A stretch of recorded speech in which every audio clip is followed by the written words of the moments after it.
Halo semua, aku Lani. Di sini aku sebagai asisten dari kelompok 1 yang beranggotakan Ciki, Ailsa, Muiz, dan Heri akan membantu kalian dalam memahami tentang proses konversi dari sinyal analog ke data digital.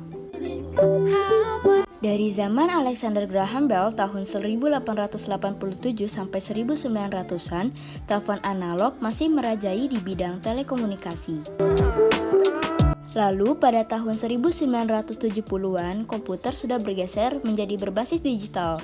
Dan pada tahun 1990 sudah mulai dibuat telepon berbasis digital. Dan pada tahun 2010-an muncullah aplikasi yang mempermudah untuk kita berkomunikasi, yaitu WhatsApp, Line, Telegram, dan lain-lain. Pasti kalian bertanya-tanya, kok bisa sih yang awalnya kita berkomunikasi harus ke kantor pos untuk mengirim surat, sekarang dengan mudah berkomunikasi jarak jauh tanpa bantuan yang lain? Caranya gimana? Emang sinyal doang bisa kayak gitu? Mari aku ajak kamu untuk mengenal lebih dalam tentang pengubahan sinyal analog menjadi digitalisasi data. Digitalisasi data itu apa sih? Digitalisasi sendiri memiliki arti proses perubahan yang terjadi pada teknologi bersifat analog ke teknologi bersifat digital. Jadi, digitalisasi data merupakan perubahan data yang awalnya analog menjadi sinyal digital. Pada proses digitalisasi data, sinyal analog yang akan diubah menjadi sinyal digital harus dikonversikan menjadi bilangan biner terlebih dahulu. Bilangan biner sendiri dinyatakan dengan dua simbol, yaitu 0 dan 1. Satu simbol angka biner disebut 1 bit, dua simbol angka biner disebut 2 bit. Terdapat dua cara untuk mengkonversi bilangan biner ke desimal, yaitu dengan menggunakan rumus dan metode bobot.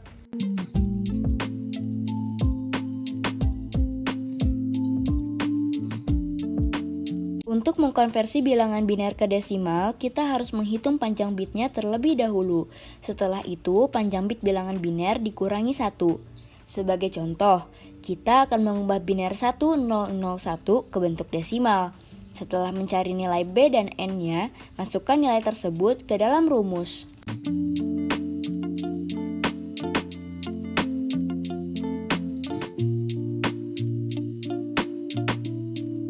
Selain menggunakan cara rumus, kita juga dapat mengkonversi biner ke desimal dengan metode bobot.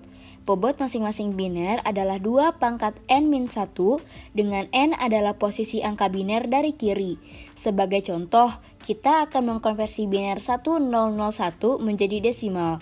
Sama seperti sebelumnya, pertama-tama kita harus mencari terlebih dahulu nilai N-nya. Lalu lanjut kita masukkan ke dalam tabel. Kita mulai dengan memasukkan angka biner paling kanan ke kolom 2 pangkat 0 dan seterusnya. Setelah kolomnya terisi, kalikan tabel atas dan bawahnya. Setelah itu, kita dapat nilai desimal dari biner 1001 adalah 9. Selain mengkonversi biner ke desimal, teknik bobot juga dapat dipakai untuk mengkonversi desimal ke biner. Cara pengerjaannya pun hampir sama seperti teknik bobot sebelumnya. Sebagai contoh, kita coba konversikan desimal 57 ke biner. Di sini kita harus mencari kombinasi dari bobot yang memberikan nilai 57. Kombinasi yang didapat adalah 32, 16, 8, dan 1. Dengan demikian, pada bobot 32, 16, 8, dan 1 diberi nilai 1. Sedangkan bobot lainnya 128, 64, 4, dan 2 diberi nilai 0. Maka didapat biner dari 57 adalah 001110001.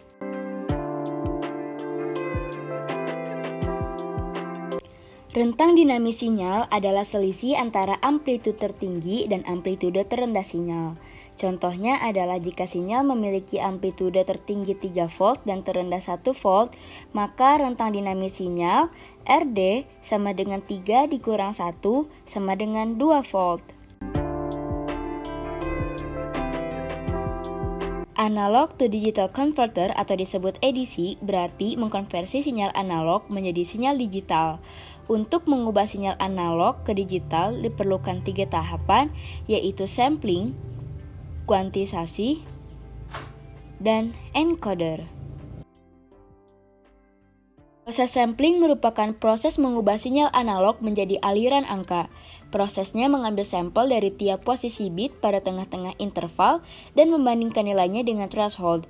Pada proses ini, terjadi suatu pencuplikan dari bentukan sinyal analog. Pencuplikan dilakukan pada bagian-bagian sinyal analog, dilakukan dengan sinyal-sinyal sampel.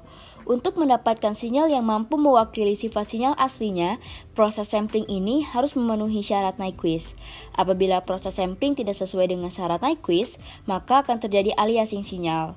Di sini, Nyquist menyatakan bahwa untuk dapat direkonstruksi dengan sempurna, maka frekuensi sampling minimum adalah 2 kali frekuensi tertinggi sinyal yang disampling. Kuantisasi merupakan proses pembandingan level-level tiap diskrit sinyal hasil sampling dengan tetapan level tertentu. Level-level ini adalah tetapan angka-angka yang dijadikan menjadi bilangan biner. Sinyal-sinyal diskrit yang ada akan disesuaikan levelnya dengan tetapan yang ada. Jika lebih kecil akan dinaikkan dan jika lebih besar akan diturunkan. Prosesnya hampir sama dengan pembulatan angka. Proses pembulatan ini membantu saat proses coding. Karena misal yang tadinya amplitudo cuplikan bernilai 13,2, maka pembulatan menjadi 13, sehingga mudah untuk membuatnya menjadi bit biner, yakni 1101. Setelah dikuantisasi, maka tiap-tiap diskrit yang ada telah memiliki tetapan tertentu. Tetapan ini dapat dijadikan kombinasi bilangan biner, maka terbentuklah bilangan-bilangan biner yang merupakan informasi dari sinyal. Setelah menjadi sinyal digital, maka proses-proses perekayasaan dapat dilakukan. Misalnya, data sampling pertama dinamakan D1, data kedua D2, dan seterusnya. Maka, jika D1 berada pada label kuantisasi 10, maka kode biner yang keluar adalah 10 dan D2 yang berada pada kuantisasi 11 akan menghasilkan data 11. Data ini mengikuti nilai pembulatan dari kuantisasi. Hal yang sama berlaku untuk data sampling berikutnya. Setelah encoding, sinyal digital telah siap untuk diproses oleh prosesor sesuai dengan kebutuhannya.